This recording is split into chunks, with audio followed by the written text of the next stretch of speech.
आज के वीडियो में हम लोग पढ़ेंगे एलिमेंट्स ऑफ द कर्व। पिछले क्लास में हम लोग कर्व के बारे में पढ़े थे। 4 तरह का कर्व होता है: simple circular curve, compound curve, reverse curve और ट्रांजिशन कर्व। और उस चारों के बारे में हम लोग सीखे थे क्या होता है, उसका प्रॉपर्टी क्या है। आज हम लोग एलिमेंट्स ऑफ कर्व पढ़ेंगे। सॉरी, सिंपल सर्कुलर कर्व का ही हम लोग पढ़ते हैं। तो इसमें क्या है, एक कर्व है और ये 2 टेंजेंट है। जहां से कर्व स्टार्ट होता है उस पॉइंट पे टेंजेंट दिए, और जहां कर्व एंड होता है उस पॉइंट पे टेंजेंट दिए। इस पॉइंट को हम लोग पॉइंट ऑफ टेंजेंसी बोलते हैं, जहां से टेंजेंट और कर्व मिलता है। और लास्ट वाले को बोलते हैं हम लोग, और हम लोग इस ओर से इस ओर जो डायरेक्शन है मूव करने का वो इधर है, इसको हम लोग बोलते हैं पॉइंट ऑफ टेंजेंसी। लेकिन अगर यही डायरेक्शन हम चेंज कर देंगे तो पॉइंट ऑफ कमेंसमेंट ये हो जाएगा, पॉइंट ऑफ टेंजेंसी ये हो जाएगा। मतलब कर्व के इनिशियल पॉइंट पे डाला गया टेंजेंट को पॉइंट ऑफ कमेंसमेंट बोला जाता है, और कर्व के लास्ट पॉइंट पे अगर हम लोग टेंजेंट डालते हैं तो उस पॉइंट को पॉइंट ऑफ टेंजेंसी बोलते हैं। एक एक करके हम लोग समझेंगे। तो सबसे पहले हम लोग पढ़ते हैं बैक टेंजेंट। सबसे पहला मेरा हम लोग को क्या पढ़ना है, बैक टेंजेंट के बारे में। ये ऊपर थोड़ा सा हेडिंग इरेज कर रहे हैं, मेरे पास स्पेस लिमिटेड है। हम लोग पढ़ते हैं बैक टेंजेंट। मतलब बैक टेंजेंट किसको बोलते हैं? इनिशियल कर्व के इनिशियल पॉइंट पे डाला गया टेंजेंट को हम लोग बैक टेंजेंट बोलते हैं या बैकवर्ड टेंजेंट बोलते हैं, और कर्व के लास्ट पॉइंट पे डाला गया टेंजेंट को हम लोग फॉरवर्ड टेंजेंट बोलते हैं या फॉरवर्ड टेंजेंट बोलते हैं। तो बैक टेंजेंट को हम लोग डिफाइन कैसे करते हैं? तो लिखते हैं the tangent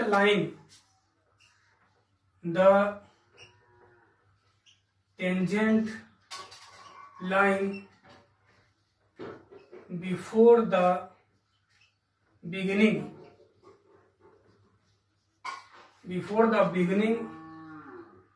of the curve is called back tangent, या इसको हम लोग रेयर टेंजेंट भी बोलते हैं। रेयर टेंजेंट जो कि फिगर में दिखाया गया है। क्या डिफाइन किए? The tangent line before the beginning of the curve. मतलब टेंजेंट लाइन कर्व के शुरुआत पॉइंट पे जो डाले, बिफोर बिगिनिंग मतलब बिगिनिंग के पहले जो आ रहा है एक लाइन, और वो कर्व को टच करते हुए टेंजेंट के फॉर्म में पास कर जाए, इज कॉल्ड, हम लोग उसको बोलते हैं बैक टेंजेंट, बैकवर्ड टेंजेंट और रेयर टेंजेंट। क्लियर है? यानी कर्व के इनिशियल पॉइंट पे डाला गया टेंजेंट को ही हम लोग बोलते हैं बैक टेंजेंट, और ये टेंजेंट कर्व के इनिशिएट होने के पहले से आ रहा होगा कहीं। इसके बाद हम लोग पढ़ते हैं फॉरवर्ड टेंजेंट। क्लियर है ये? इसके बाद हम लोग पढ़ेंगे forward tangent.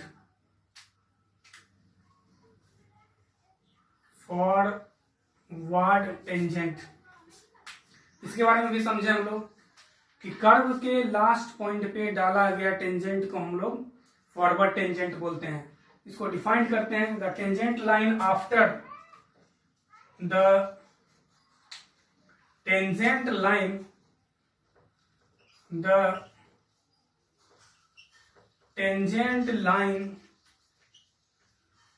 After the end of the curve is called forward tangent or forward tangent। Define कैसे किया? मतलब ये जो टेंजेंट है ये मेरा बैक टेंजेंट है और ये मेरा फॉरवर्ड टेंजेंट है। कर्व के इनिशियल पॉइंट पे डाला गया टेंजेंट बैक टेंजेंट, कर्व इधर से इधर हम लोग मूव कर रहे थे, ये इनिशियल पॉइंट हुआ, ये फाइनल पॉइंट हुआ, और फाइनल पॉइंट पे डाला गया टेंजेंट को हम लोग बोलते हैं फॉरवर्ड टेंजेंट।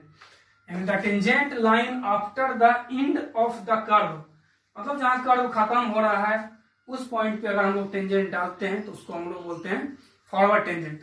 क्लियर? तो ये दो टर्म पढ़े, बैकवर्ड टेंजेंट और फॉरवर्ड टेंजेंट के बारे में। इसके बाद हम लोग पढ़ते हैं वर्टेक्स के बारे में, या उसको हम लोग बोलते हैं पॉइंट ऑफ इंटरसेक्शन। वर्टेक्स और पॉइंट ऑफ इंटरसेक्शन। वर्टेक्स और पॉइंट ऑफ इंटरसेक्शन हम लोग किसको बोलते हैं? जिस पॉइंट पे बैकवर्ड टेंजेंट और फॉरवर्ड टेंजेंट मीट करे उस पॉइंट को हम लोग बोलते हैं वर्टेक्स या पॉइंट ऑफ इंटरसेक्शन।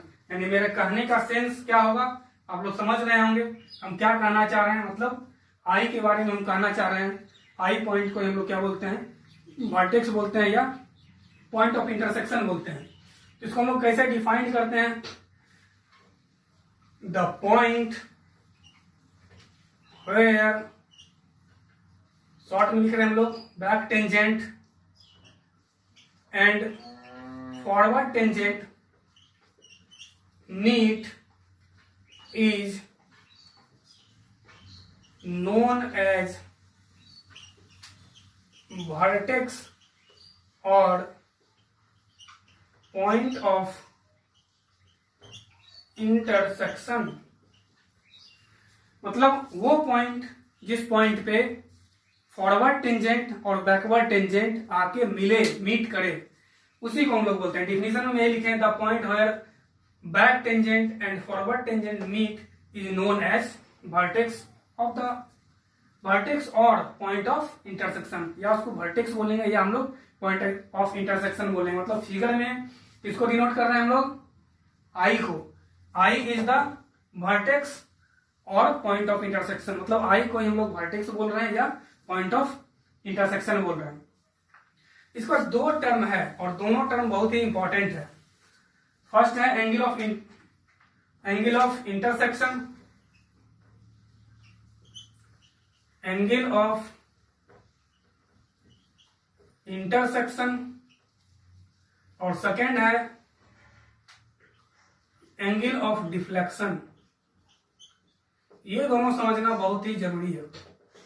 आदमी बहुत सारा पर्सन इसमें कंफ्यूज कर जाता है कि एंगल ऑफ डिफ्लेक्शन हम कब बोलेंगे, एंगल को एंगल ऑफ इंटरसेक्शन कब बोलेंगे।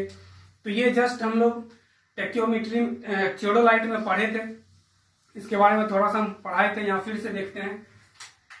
जब कोई लाइन, मान लेते हैं ये लाइन ए बी है, मेरा ए बी है लाइन, ए बी लाइन बोले हैं, मतलब ए से बी की ओर गए, मतलब एरो का डायरेक्शन क्या होगा, ए से बी की ओर।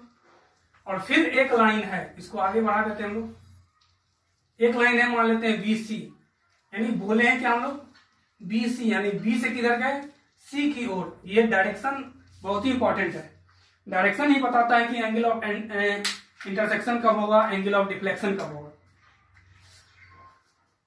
सबसे पहले हम लोग क्या करते हैं, जहां से इनिशिएट हुआ है लाइन, जैसे ये लाइन क्या है मेरा AB, उस पर हाथ रखते हैं इस तरह से, और इसका जो प्रोलॉन्ग पोर्शन है, मतलब बढ़ा हुआ जो पोर्शन है, उस पर अपने हैंड को रखते हैं और यहां से क्या करते हैं, C की ओर घुमाते हैं। यानी B से कहां गए, ये AB लाइन है, AB लाइन का डायरेक्शन है, उस पर रखे हाथ, और वहां से किधर गए हम लोग, C की ओर। तो ये जितना घुमा हाथ, इसी को बोलते हैं हम लोग डिफ्लेक्शन एंगल। मतलब यहां इतना से क्या हुआ, ये लाइन डिफ्लेक्ट कर गया, यानी ये बाहर वाला जो एंगल है वो कहलाएगा मेरा डिफ्लेक्शन एंगल, जो जिससे मन करे डिनोट हम लोग कर सकते हैं, यहाँ डेल से डिनोट करते हैं। लेकिन अगर यही एरो का साइन हम चेंज कर दें, कर देते हैं चेंज, यानी अब लाइन का नाम क्या हो जाएगा, CB। इस लाइन का नाम क्या हो जाएगा, CB, क्योंकि हम लोग C से B की ओर आ रहे हैं, एरो यही बता रहा है, और इस लाइन का नाम हो जाएगा BA। अब हमको चाहिए एंगल ऑफ डिफ्लेक्शन। तो सबसे पहले क्या करते हैं, इनिशियल लाइन को आगे बढ़ाते हैं, जो भी इनिशियल लाइन होगा इसको क्या किया, आगे बढ़ा दिए, इस पे अपने हाथ को इस तरह से रखते हैं उसके डायरेक्शन में, और इसको अदर लाइन की ओर मूव करवाते हैं। तो ये मूव करवाए तो ये एंगल आया, तो इस केस में ये हो जाएगा मेरा डिफ्लेक्शन एंगल। मतलब कि इनिशियल लाइन से फाइनल लाइन कितना रोटेट किया है उसी को हम लोग बोलते हैं एंगल ऑफ डिफ्लेक्शन। ये पढ़े भी थे हम लोग थियोडोलाइट में। और ये जो एंगल है इस दोनों के बीच में, इसको बोलते हैं हम लोग एंगल ऑफ इंटरसेक्शन। इसको डिफाइन कर लेते हैं, शायद क्लियर हो गया हो आप लोग को। ये तो हम बताए भी थे थियोडोलाइट में। थियोडोलाइट में हम लोग पढ़े थे कि डिफ्लेक्शन एंगल कैसे निकालते हैं थियोडोलाइट की मदद से। तो यहाँ सबसे पहले हम लोग पढ़ते हैं एंगल ऑफ इंटरसेक्शन। इसको पहले डिफाइन करते हैं। इसको डिफाइन कैसे करते हैं? The angle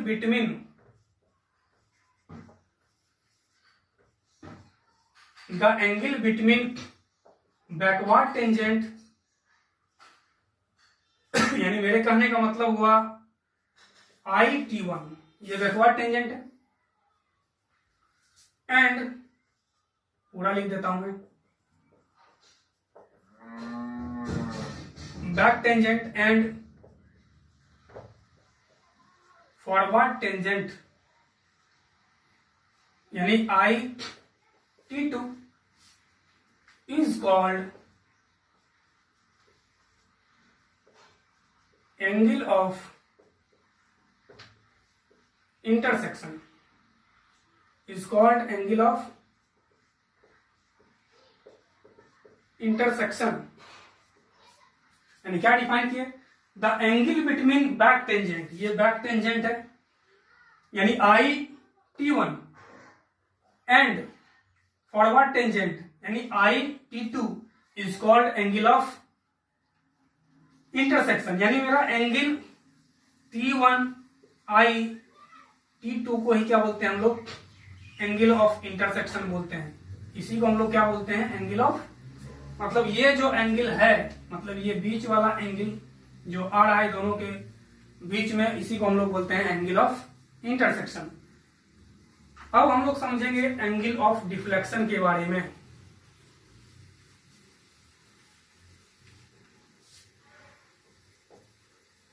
angle of deflection,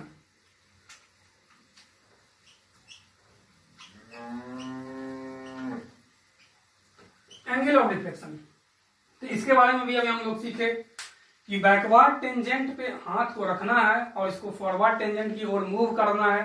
तो जितना एंगल ये डिफ्लेक्ट होगा, जितना एंगल रोटेट होगा, जितना हाथ घूम जाएगा, उसी को हम लोग बोलते हैं एंगल ऑफ डिफ्लेक्शन। यानी इसको डिफाइन करते हैं हम लोग, the angle through which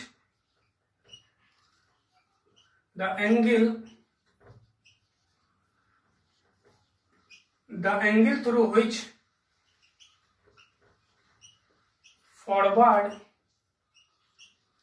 tangent deflect bracket में हम लोग रोटेट भी लिख सकते हैं, deflect rotate to the back tangent is known as angle of deflection. इसको हम लोग डेल्टा से डिनोट किए हैं, जो कि फिगर में दिखाया गया है। फिगर में दिखाया गया एंगल डेल्टा क्या कहलाता है?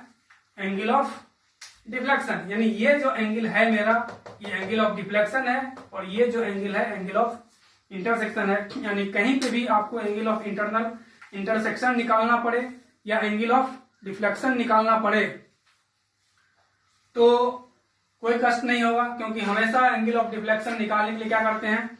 बैकवर्ड टेंजेंट पे हाथ को रखते हैं, उसको फॉरवर्ड टेंजेंट के डायरेक्शन में रोटेट करते हैं। जितना एंगल ये रोटेट किया, जितना एंगल ये डिफ्लेक्ट किया, उसी को हम लोग बोलते हैं एंगल ऑफ डिफ्लेक्शन। इसके बाद अगला टर्म हम लोग देखते हैं एक एक करके। अगला टर्म है मेरा point of commencement. Point of commencement, इसको हम लोग बोलते हैं PC। और फिगर में दिखाया गया है कि जो कर्व का इनिशियल पॉइंट है उसको हम लोग बोलते हैं पॉइंट ऑफ कमेंसमेंट, और जो फाइनल पॉइंट है, मतलब एंड पॉइंट है कर्व का, उसको बोलते हैं पॉइंट ऑफ टेंजेंसी, यानी दो टर्म यहाँ नया आया। कर्व के इनिशियल पॉइंट को पॉइंट ऑफ कमेंसमेंट बोलते हैं और कर्व के लास्ट पॉइंट को हम लोग क्या बोलते हैं, पॉइंट ऑफ टेंजेंसी बोलते हैं। इसको डिफाइन करते हैं, यानी ये पॉइंट मेरा पॉइंट ऑफ कमेंसमेंट हुआ और ये पॉइंट मेरा क्या हुआ, पॉइंट ऑफ टेंजेंसी हुआ। ये आर्क हुआ, ये लॉन्ग कॉर्ड हुआ। द पॉइंट T1 डिफाइन करते हैं इसको, the point T1 where the curve originate is called point of commencement. The point T1 पे कर्व क्या है, ओरिजिनेट हो रहा है, यहां से स्टार्ट हो रहा है, उत्पन्न हो रहा है। इस पॉइंट को हम लोग क्या बोलते हैं, पॉइंट ऑफ कमेंसमेंट। और जहां कर्व इंड हो रहा है उसको हम लोग क्या बोलते हैं, पॉइंट ऑफ टेंजेंसी। या इसको इस तरह से डिफाइन कर सकते हैं, the point T2 where curve join forward tangent, मतलब जहां कर्व फॉरवर्ड टेंजेंट को ज्वाइन करता है उसको हम लोग पॉइंट ऑफ टेंजेंसी बोलते हैं, और जहां कर्व बैकवर्ड टेंजेंट को ज्वाइन करता है उसको हम लोग पॉइंट ऑफ कमेंसमेंट बोलते हैं। यानी इसके बाद हम लोग पॉइंट ऑफ टेंजेंसी को भी डिफाइंड कर ही लेते हैं, पॉइंट ऑफ टेंजेंसी। इसको हम लोग क्या लिखेंगे, the point T2 where curve join forward tangent, the point T2 where curve join forward tangent is called point of tangency. उसको हम लोग बोलेंगे पॉइंट ऑफ टेंजेंसी, जहां कर्व क्या होगा, फॉरवर्ड टेंजेंट को ज्वाइन करेगा। या हम लोग बोल सकते हैं the curve where end is known as point of tangency, मतलब जहां कर्व खत्म होगा उसको हम लोग क्या बोलते हैं, पॉइंट ऑफ टेंजेंसी बोलते हैं। इसके बाद इसमें एक और बच गया डिफिनीशन जो कि सबसे इंपॉर्टेंट है, वो है mid ordinate. Mid ordinate, mid ordinate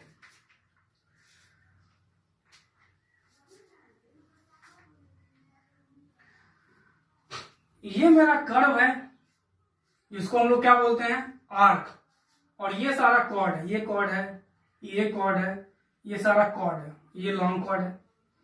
मतलब कर्व के मिडिल पॉइंट और लॉन्ग कॉर्ड के मिडिल पॉइंट को जोड़ने वाले डिस्टेंस को हम लोग बोलते हैं मिड ऑर्डिनेट। इसको हम लोग डिफाइन करते हैं सबसे पहले, the ordinate joining the mid point, the ordinate joining the mid point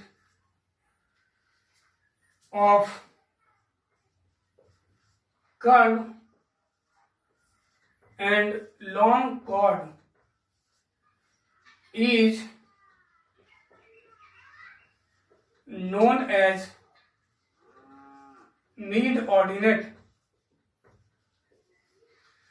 The ordinate joining the mid point of the curve, curve का ये मिडिल पॉइंट है और ये कॉर्ड का मिडिल पॉइंट है, इसको जोड़ने वाले को हम लोग क्या बोलते हैं, मिड ऑर्डिनेट बोलते हैं। मतलब यहां से लेके यहां तक ये मेरा क्या कहलाया, मिड ऑर्डिनेट। ये हम लोग का था एलिमेंट्री ऑफ द कर्व, आज elements of the curve, elements of curve के बारे में आज हम लोग पढ़े।